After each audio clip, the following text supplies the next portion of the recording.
How to turn on or turn off exposure monitor in camera on the Samsung Galaxy S25, S25 Plus, or the S25 Ultra.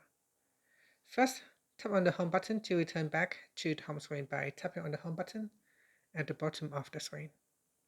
Then from the home screen, open up the camera app. Next, we tap on the More button and then choose Pro. The exposure monitor is available in Pro mode. Now at the top here, tap on this button.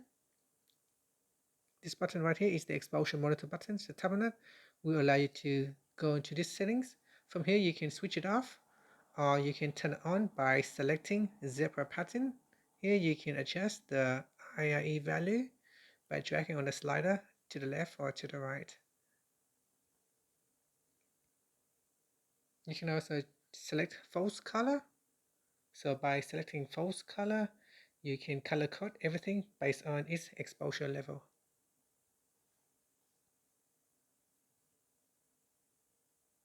And that's it.